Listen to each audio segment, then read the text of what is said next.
incompatibilism? Determinism is a sinister idea because it suggests in a way that the future has already taken place.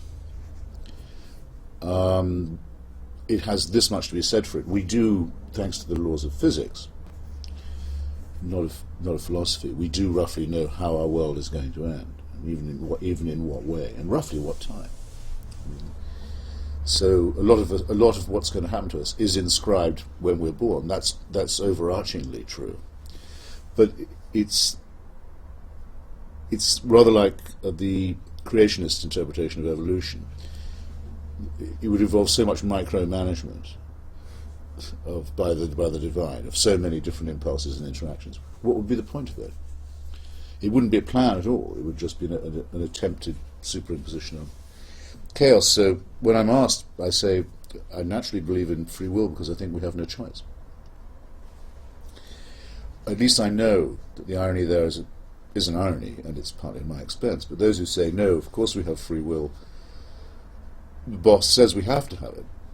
Well, not even being ironic, barely even literal. It's just stupid. So, of course we have free will. It's a gift. It's compulsory. You can't not have it. Well, that's what Jeremy Bentham called nonsense on stilts. I'm going to read you a quote from Ernest Becker's Denial of Death. Yes. The idea of death, the fear of it, haunts the human animal like nothing else. It is a mainspring of human activity, designed largely to avoid the fatality of death, to overcome it by denying it in some way that is... Excuse me, can that be fatality? Must be finality. Unless it's a tautology. Death is fatal by definition.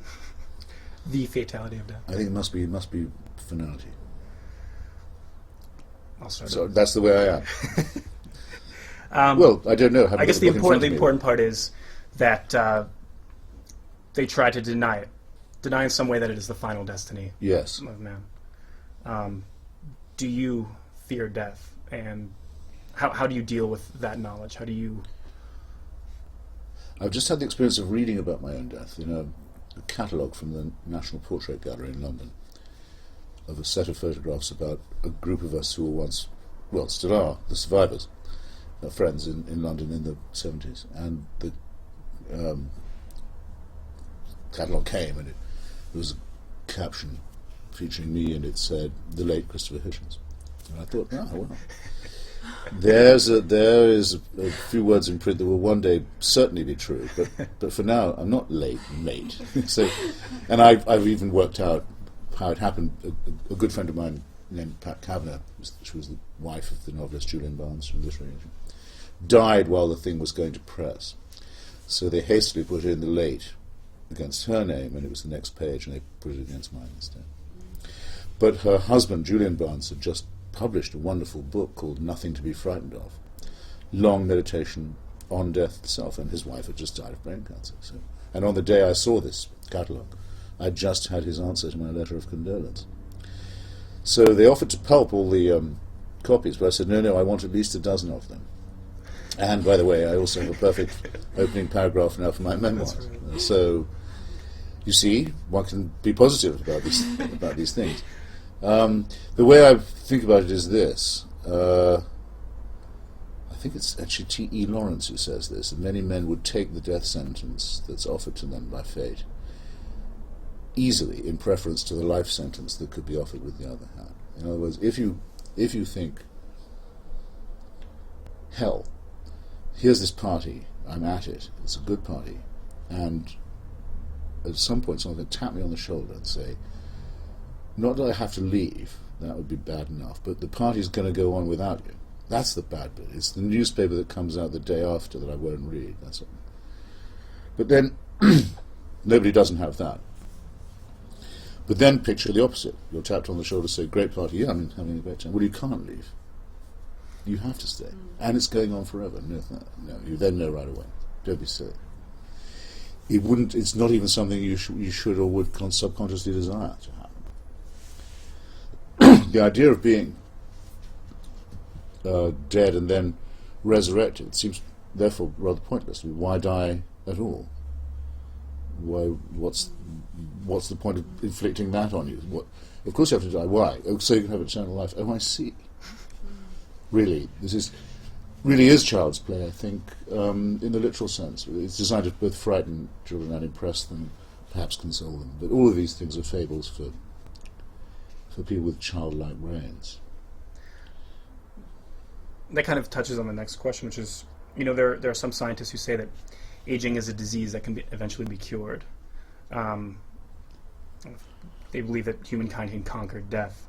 And I guess you've already answered this, but the possibility of living forever, would that be something that would interest you? Even if it weren't under a celestial dictator, if you said maybe just this party that you enjoy, perhaps on this earth. I'm sure, well, we already know, it's happened in my own lifetime, that the advance of death can be fended off somewhat and palliated, but there's no possibility that it could be abolished. In any case, suppose that were to be true, even to a limited extent, it's not going to save the planet from heating up and not for whatever reason you think it's happening. I know in any case, because of the temperature of the surface of the sun, I know this from Lawrence Krauss, who's the greatest physicist on the subject, that within measurable time the Earth's surface will be the same, that temperature will be the same as that of Venus. In other words, too hot to support life. And we know other things about the system, and we know now that ever since the first instant of the Big Bang, every second a star the size of our sun has blown up, and while we've been talking it's happened to hundreds of such, so it's all nonsense to talk about eternal life.